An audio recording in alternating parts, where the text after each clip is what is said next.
Now then, you lovely lot, thanks for joining me today. Nice to have you with me. How are you? Okay? I hope so, I really do. I know, have I confused you? I know I normally come out on a Friday tea time, don't I? But it's 2:30 now. I doubt very much whether I'll get a chance to sort of turn this around and get this out for this evening. I'm working tomorrow, so there's a very good chance that this is coming out on a Sunday evening. So happy Sunday. Hope you've had a nice weekend. It is Friday afternoon, like I said. It's raining. What's new? I hear you cry. It's always raining. No, we have had a few nice days actually, but it has sort of drawn in again now, which is not very nice. I wanted to jump on today just to do a little book review with you, and I've also got a few other little bits just to catch you up on as well. So I thought we'd stick a little extra video in and just have a little chat and see how we get on. The book in question that I would like to show you today is by Jen Kingwell. Now, for anybody who doesn't know, Jen Kingwell is an Australian quilt designer, pattern producer, book author, fabric designer. She does it all. She really does. And I've long been a fan of hers. I love her style. It's quite a busy style. Lots of little prints and things like that. Applique, hand piecing if you want a hand piece.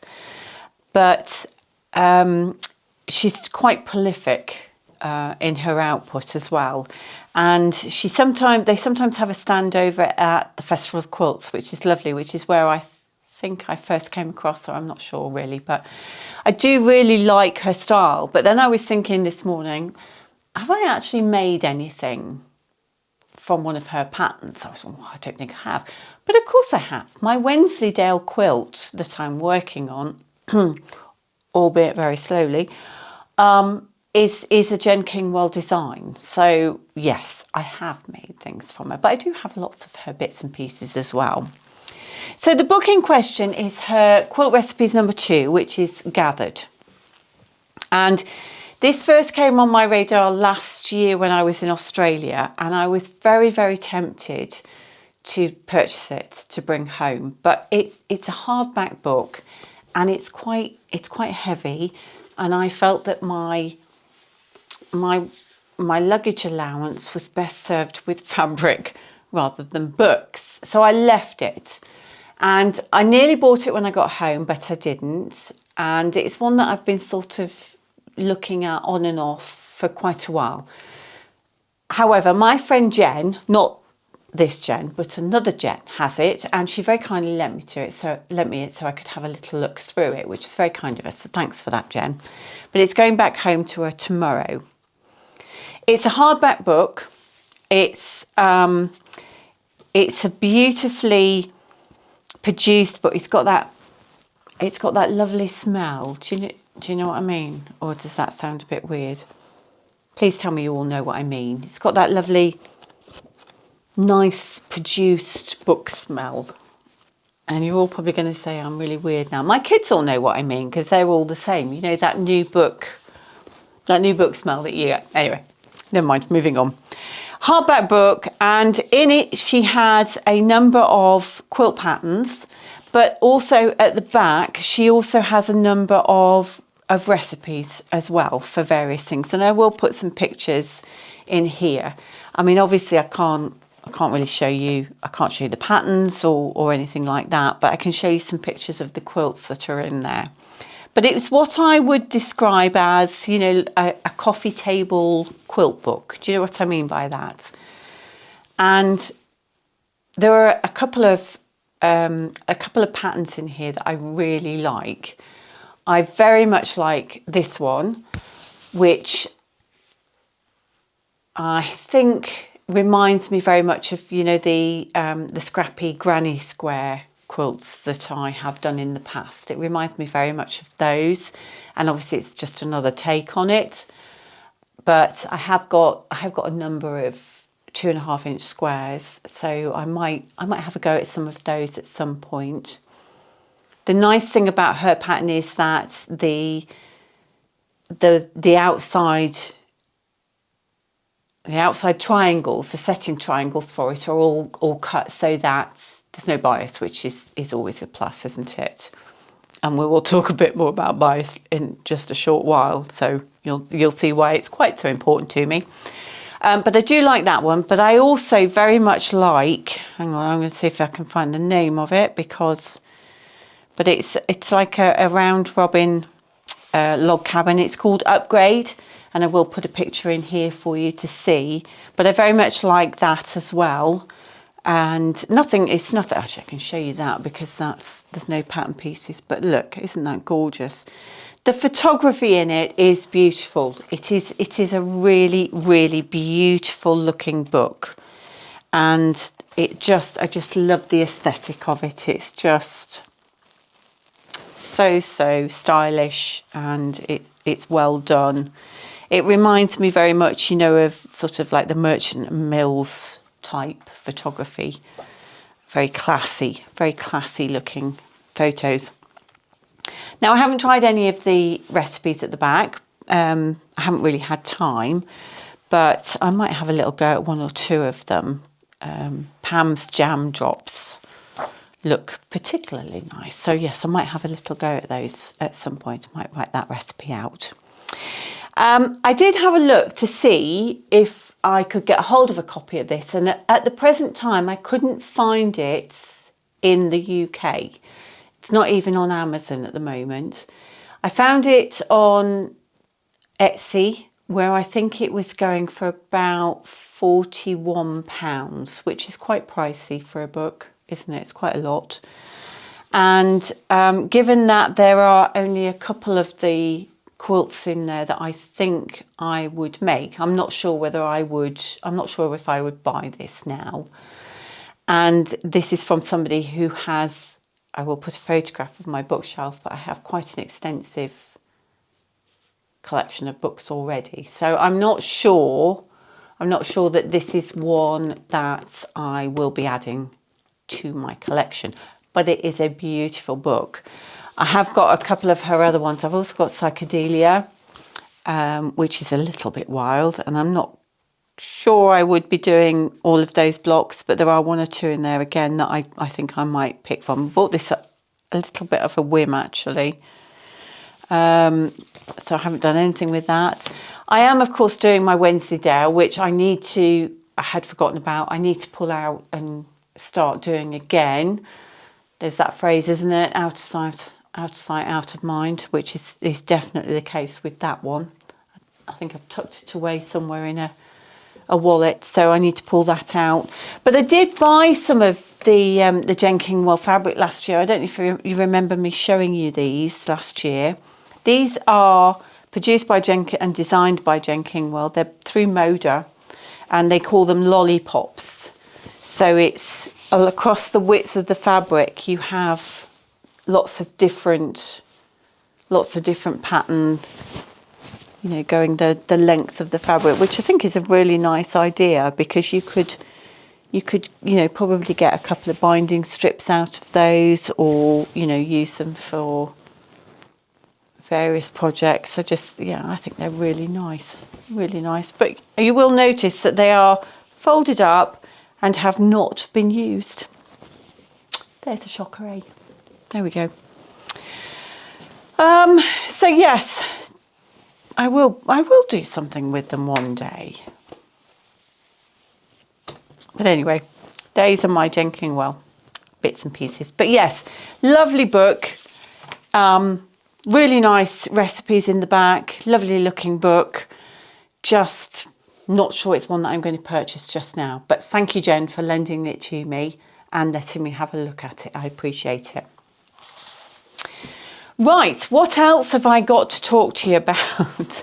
I have to say there's not been much sewing going on. There's a shocker again, but I did manage to get the binding on my kitchen table Aula quilt that I've been working on. This endless quilt, which is just going on and on and on. It came off the frame and I trimmed it up.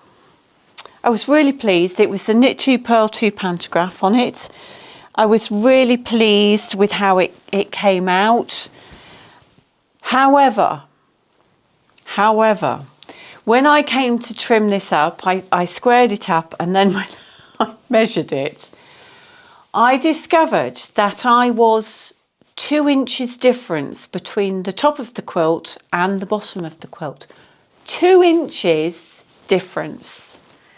Now, in my defence, I'm gonna make lots of excuses now, and I don't really need to. I know I don't, but this was one of those quilts that was pieced very much on the go, so it was in and out of bags constantly whilst it was being made. And I threw it onto the frame and quilted it, and again it was over the Christmas period, and I don't think I was feeling great. I didn't particularly pay much attention to it, I must admit. The piecing of the quilt is such that you make the blocks, and you make a set number of blocks that you then cut in half, and you then use as your sort of setting triangles on the edges and on the corners. So all of the outside edge of this quilt is bias. Okay, so I think with all of the throwing it in and out of the bag and not being particularly careful with my quilting as it was going through on the runners has resulted in that 2 inch difference top and bottom. And when I trimmed it, everybody in the class was where I was doing it were like, oh, nobody's going to notice. Nobody's going to know. No, I'm going to know. I'm going to know. So I have had a little go at it and trimmed it up. It's still not perfect. It's still not perfectly square, but it's as close as it's going to get now, to be perfectly honest. And the other thing was that I had lots of strips left over, and I thought, piece them all together and do a scrappy binding. But then I couldn't face, you're spotting the theme with this one, aren't you? I couldn't face piecing all of those bits together to make a scrappy binding. In hindsight, I wish I had, but I didn't. And I pulled out a fabric that I thought would do for the binding, and it wasn't right. And I've tried various fabrics for the binding and just could never find anything that I was very happy with. And in the end, I've settled with this. I think it's like a tilde linen texture type thing, in a sort of pinky red, like this. Now, come on, please, tell me what I want to hear and tell me that it's okay. It's not. I know it's not. I'm not happy with it. Can I face taking the binding off and redoing it? No, I can't. Is it a quilt that I'm going to keep? I'm not 100% sure it is. I think it might be one that will find a new home, and therefore, why am I stressing about it quite so much? I'm not stressing. To be honest, it's on, it's staying on. It's not brilliant, but I think I can get away with it. I think it'll be okay once it's on. And now, again, this was one that I was going to sit down and I was going to hand stitch to the back. Now that I've put the binding on, I was going to sit and hand stitch it back. I'm not sure that's going to happen, to be honest. I think this might be one that I will press to the back and I will stitch in the ditch from the front to machine it down. I'm not sure I can face sitting in and hand stitching it down when I've got other things that I want to get on with in the evening. I don't know. We'll see. We'll see how I feel. So yes, the saga of the Orla quilt continues for some time yet. Do you like my backing fabric, actually? Look, isn't that fab? I was at a festival last year. Was it last year? And the lady next to me was buying it. It was a dressmaking cotton, so it was 1.5 meters wide. And I just thought, oh, that's fab. So I said to them, well, when that lady's finished getting what she wants, I'll have some as well. And then the lady that was stood to the left of me said exactly the same thing. So just goes to show with a bit of peer pressure, doesn't it? So yes, ooh, that was my template. Ta-da! That was that one, and I'm probably covered in bits now. That's the trouble with wearing black, isn't it? So these are my leftover bits from that quilt that I had there. And from that, I decided I was going to cut them up. Now, like I say, I think I should have just used them as the binding. But there we go. Job done. So I've cut them up. So I have a bunch of 2.5 by 5 inch. I think those are 2.5 by, what are they? 1, 2, 3, 3.5. And then I got a load of 2.5 inch squares as well to use possibly for that a scrappy quilt of some sort as well. I don't know what I'm going to do with them, but there we go. Okay, that's fine. Right, so the sunflower quilt did come off, and I will. Oh, do you want to see it? I'll give you a quick glimpse. So there you go. I'm very pleased with it. I have to watch the microphone. Very pleased with it. Ta-da! That's all you're going to see for now. I'm going to put a facing on that one, and I am going to. So I'm going to save that and show you that one when it's done properly. So I'm going to put a facing on that. And so yes, do you have a favourite tutorial for putting faces onto quilts that you use? I've come across one which I think was Cotton and Bourbon. Was it Cotton and Bourbon? Anyway, I found one that I think will work quite well. I have done one in the past, and I can't remember whose instructions I used for it, unless I just made it up. I'm not quite sure. But anyway, so that's the plan with that. Right, my lovelies, I think that's it for today. I'm going to go and what am I going to do? I don't think I'm going to get this done in time. So I'm wearing a chilli for tea, so I'm going to go and make some wraps. And then I might just have a cup of coffee and sit down for 10 minutes. The standing up with the table works great, but I have actually now given myself a backache from leaning over on the side like that. So I need to stop that as well, don't I? Anyway, let me know down below, won't you, about tutorials for facings, because that will be one of my jobs over the weekend, I think, to try and get that done. Nice to have you with me. Thanks for joining me. I hope you've had a good weekend, and I hope that you're all well. Take care, and I'll see you again soon. Bye.